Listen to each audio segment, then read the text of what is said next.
आप सुनने जा रहे हैं अकबर बीरबल की कहानी आगरा कौन सा रास्ता जाता है। अकबर को शिकार का बहुत शौक था। वे किसी भी तरह शिकार के लिए निकल ही जाते थे। बाद में वे अपने समय के बहुत ही अच्छे घुड़सवार और शिकारी भी कहलाए। एक बार राजा अकबर शिकार खेलने के लिए निकले। घोड़े पर सरपट दौड़ते हुए उन्हें पता ही नहीं चला और केवल कुछ सिपाहियों को छोड़कर बाकी सेना पीछे रह गई। शाम घेर आई थी। सभी भूखे और प्यासे थे और समझ गए थे कि वह रास्ता भटक गए हैं। राजा को समझ नहीं आ रहा था कि वह किस तरफ जाएं। कुछ दूर जाने पर उन्हें एक तिराहा नजर आया। राजा बहुत खुश हुए। चलो, अब तो किसी तरह वे अपनी राजधानी पहुंच ही जाएंगे। लेकिन जाएं तो जाएं किस तरफ? राजा उलझन में थे। वे सभी सोच में थे, किंतु कोई युक्ति नहीं सूझ रही थी। तभी उन्होंने देखा कि एक लड़का उन्हें सड़क के किनारे खड़ा खड़ा घूर रहा है। सैनिकों ने यह देखा तो उसे पकड़कर राजा के सामने पेश किया।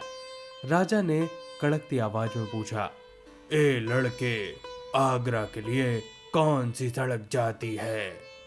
लड़का मुस्कुराया और कहा, जनाब, ये सड़क चल नहीं सकती तो यह आगरा कैसे जाएगी? महाराज, जाना तो आपको ही पड़ेगा। और यह कहकर वह खिलखिलाकर हंस पड़ा। सभी सैनिक मौन खड़े थे। वे राजा के गुस्से से वाकिफ थे। लड़का फिर बोला, जनाब, लोग चलते हैं, रास्ते नहीं।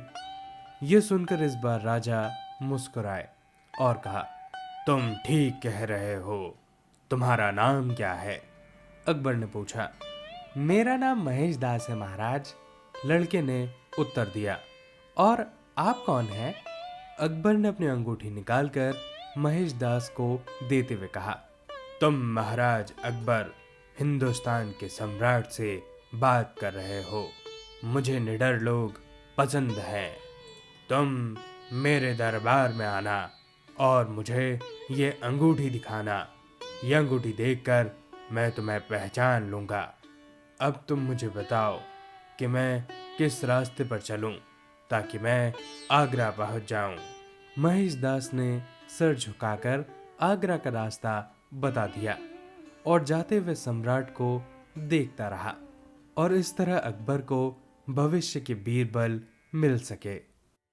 दोस्तों, ये थी पूरी कहानी। आप सुन रहे थे अकबर और बीरबल की कहानी, आगरा कौन सा रास्ता जाता है।